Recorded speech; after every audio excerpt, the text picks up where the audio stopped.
Hello friend, अस्सलाम वालेकुम। My name Adil.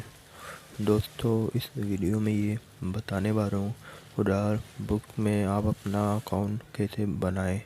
आपको करना ये, इस ऐप को अपने मोबाइल में इंस्टॉल कर लेना है। इंस्टॉल करने के बाद आपको ओपन कर लेना है।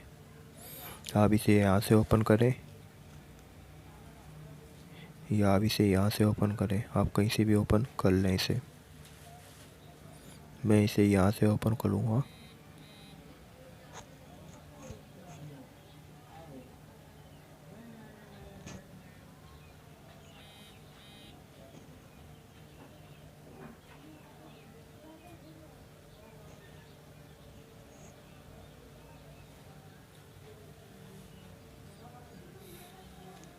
आपको अकाउंट बनाने के लिए यहाँ अपना मोबाइल नंबर डालना है।